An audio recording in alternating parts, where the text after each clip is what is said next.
name is Felicia Oliver, and in honor of Black History Month, I'm going to review this book, The Other Black Girl by Zakiya Delila Harris. Zakiya Delila Harris was a publisher for a publishing company many years before she decided to publish her own book, and this is actually the first book that she's ever published. Hopefully she'll publish more, because when you read this book, honey, you're going to want to see a sequel. But this book is making a lot of buzz since it was published in just 2021 in June of last year. And since then, she's been on Good Morning America, and she's even been, the book has even been picked up as a series on Hulu. So hopefully you'll find it interesting. So let's get started. This book focuses on the main character, Nella. And Nella is a young woman, African American. She's working for a publishing company called Wagner Publishing.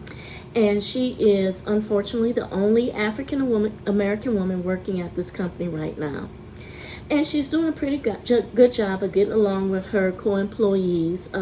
Every now and then she may run into some unintentional offensive comment or a small microaggression, but for the most part, she's doing pretty well at the firm. Her editor that she works under has a really good relationship with her until a certain situation arises, and that is, there's an author, Colin, who's a pretty famous author with the publishing company, and he wrote a book in which one of the characters is an African American woman. However, the character pulls some kind of trope characteristics in other words, some stereotypes that don't sit well with Nella. So Nella has a dilemma. So far, Nella has been fitting in pretty well, but this particular book and this character in this book really has her disturbed. With her having to be honest about how she feels about the book, she's afraid that that will mess up her dreams of becoming an editor at this particular company. So she's very stressed out about whether she should be honest about the character or whether she should just kind of let things go with the flow and not mention it. When walks in another surprise, another African American woman who is employed to work at the Wagner publishing firm. Nella doesn't know this woman because this woman does not have a background in the book publishing company. However, she does find out that she has a background in magazine publishing. But Nella wants to make friends with this new African American employee. She feels that they can share some things and become a support for each other. And initially, that's how it starts. But then things start happening, and Nella starts to wonder whether or not this person has, good intentions with her. Nella starts to see notes at her desk saying, "Leave Wagner now, and if you don't, something bad will happen." And Nella, on top of all of the stresses that she has, maintaining her position, having to be honest about this particular author's character, she also has to wonder who is leaving these notes and basically telling her to leave.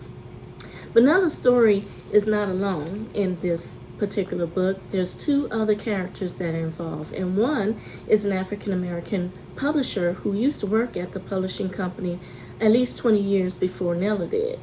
This woman, Kendra, had a best friend, Diana, who wrote this wonderful book, and everybody loved it. It sold millions of copies all over the world, and you would think that Kendra was well on her way to becoming a critically acclaimed publisher, but she didn't. She said some things that were offensive and ended up having to leave in the middle of the night amidst a huge controversy.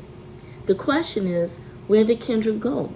Nobody knows, until Nella had to start digging to find out what is going on. Another storyline running through the book is Shani. Shani is also an African American woman who is the only one working at her magazine publishing company. Shani doesn't know Nella, and Nella doesn't know Shani, but Shani gets to know Nella. She makes it her business to contact Nella because Shani also had to leave her company in a firestorm of controversy because of some remarks that she also made. When Shani introduces herself to Nella, only briefly, Nella begins to make the connection between this new employee and Shani. But the question remains, what happened? What happened at this magazine publishing company? What happened with Kendra? And are these stories relevant to Nella? What is Nella going to do about her own dilemmas at her own company? And what is her final verdict on this new employee who presents herself initially as somebody who she can rely on for support, but then as the time goes on, she realizes this person may not have her interests at heart. So in this book, the author addresses many issues that may face African Americans today, working in corporate America, possibly being the only African American or the only minority on the job, having to deal with microaggressions or things that people don't realize that they are saying that may be harmful to them, but also having to deal with, is she going to have relaxed hair, natural hair, and all of these issues that Nella has to deal with in this book. And this author makes a really good story on how Nella survives the social and economic environment that she's in. This copy is among several that we have at the Calcasieu Parish Public Library. We also have it in the format of an ebook and an e-audio book, and I hope this review sparks your interest. It's a really excellent read. And again, I'm looking for the sequel, and I know many people are. I've looked at reviews on YouTube, and it is an excellent book. I hope you are interested enough to pick it up and read it. Thank you.